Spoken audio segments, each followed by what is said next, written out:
And we're back to learning JavaScript. Let me show you the Math.sqrt method.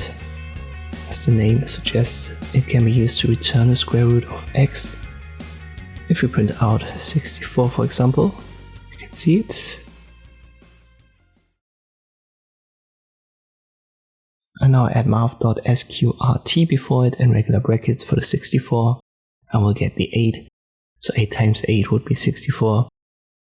Therefore 8 is the square root of 64. 9 makes it 3, 91 gives us 9.539.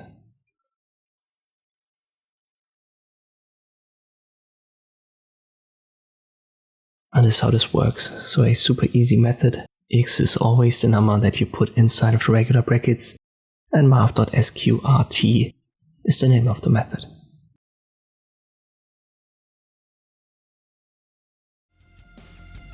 Hope this video was helpful, thank you for watching, and I'll see you next time.